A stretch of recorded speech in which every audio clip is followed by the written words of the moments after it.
House fires can happen quickly, but a few simple checks can keep you and your home safe. Cooking accidents are one of the most common causes of fires in British homes. Never leave cooking unattended and keep flammable items like tea towels away from heat.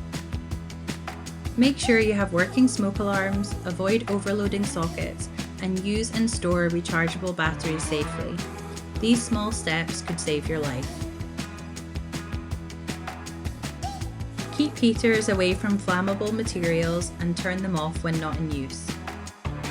And here's a few simple steps to follow every night before bed.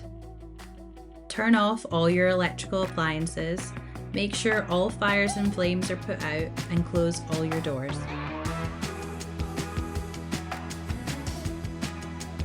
Home insurance might cover fire damage depending on the circumstances. Find out more about protecting your home at tescoinsurance.com.